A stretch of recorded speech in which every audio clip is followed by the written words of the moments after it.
Jean-Michel, les Verts sont premiers. Alors évidemment, c'est symbolique, parce que tout le monde joue demain. Mais enfin, c'est sympa quand même. C'est sympa parce que... Et puis c'est mérité. Qu'il soit premier ? Qu'il gagne ce match en tout cas. Il y a quand même beaucoup à dire sur le penalty. Il y a quand même beaucoup à dire. On a senti quand même des équipes qui étaient un petit peu crispées, qui avaient du mal à se libérer.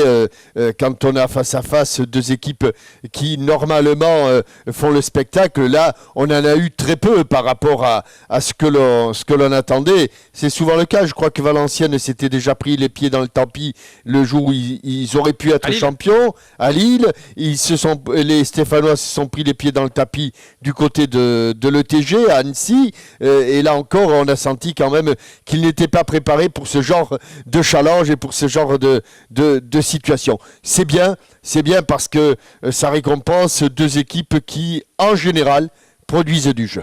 Flo ? Ouais, il y a une certaine logique quand même dans cette défaite, entre guillemets, en dehors du problème du penalty, qui est d'ailleurs, je trouve, n'a pas été contesté, et c'était très bien, enfin pas très contesté de la part des Valenciennois. Je trouve qu'il y a une logique entre ces deux équipes, on en avait parlé. La petite faiblesse de Valenciennes reste un peu son secteur défensif. Et on peut dire quand même qu'ils ont été mis souvent en difficulté. C'est plutôt Saint-Etienne qui n'a pas su conclure sur de nombreux centres, beaucoup d'occasions, beaucoup d'actions, même pas forcément des occasions de but, mais beaucoup d'actions. Oui, je trouve que Saint-Etienne a plus de potentiel quand même. C'est-à-dire que comme tu l'as dit, à chaque fois qu'il a fallu franchir un peu cette dernière marche, Valenciennes, honnêtement, ne l'a pas fait. Je pense que ça donne quand même une image assez réaliste de la différence entre les équipes, qui n'est pas immense. Ouais. C'est deux belles équipes, mais je trouve quand même que Saint-Etienne a plus de potentiel. Je suis sur le plan défensif, il y a un joueur qui fait la différence, à mes yeux, c'est le gardien de but. Parce que avant le but, on ne l'a pas vu, on ne l'a pas assez souligné, mais juste avant le but, ce ballon est intercepté. C'est une mauvaise relance de Pento. Je ne sais pas si vous l'avez bien vu et bien regardé, mais 20 secondes avant le but, il y a une mauvaise relance de Pento. Parce que si vous prenez les joueurs individuellement... je ne suis pas sûr que la défense centrale aujourd'hui de Saint-Etienne soit supérieure à celle de Isimat Mirin et non, Gilles. C'est plus collectivement, moi je disais. C'est pas tant défensivement, c'est-à-dire que collectivement, Saint-Etienne a réussi, et d'ailleurs c'est leur grande force cette année, ils ont réussi à se créer des occasions. Si tu regardes bien, Valenciennes, qui a gagné et qui a marqué beaucoup, a aussi à chaque fois pris beaucoup de buts. Enfin, on a pris beaucoup pour une équipe de haut de tableau, entre guillemets. Donc, je veux dire que c'est peut-être là la petite différence, c'est qu'ils se laissent plus facilement peut-être mettre en difficulté, et qu'à la fin, il t'arrive de craquer, ce qui n'est pas scandaleux, quoi.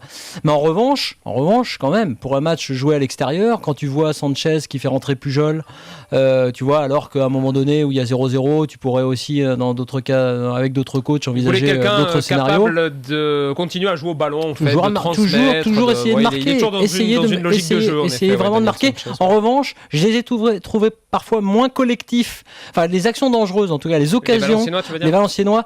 Et j'ai trouvé que parfois c'était finalement sur des raids qui étaient pas mal, Dosevi notamment en première période, Danic pardon, plus tard. Pas encore serbe ou croate. Pas encore, mais il en a la technique.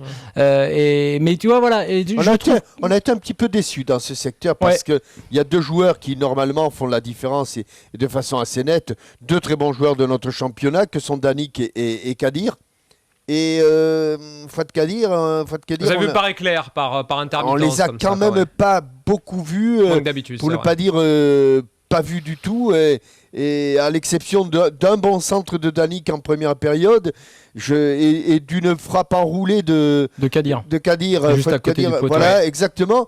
Ça a été quand même relatif. Ils ont été un peu timides. C'est pour ça que quand même sur cette première place, je trouve qu'elle est pour revenir au début du débat. Elle joue à domicile quand même. C'est un énorme avantage. Elle est méritée quand même sur cette maîtrise, sur ce pressing, sur ces occasions qui se créent. Après, il y a aussi des failles. Quand je vois tous ces centres qui passent devant le but de Valenciennes.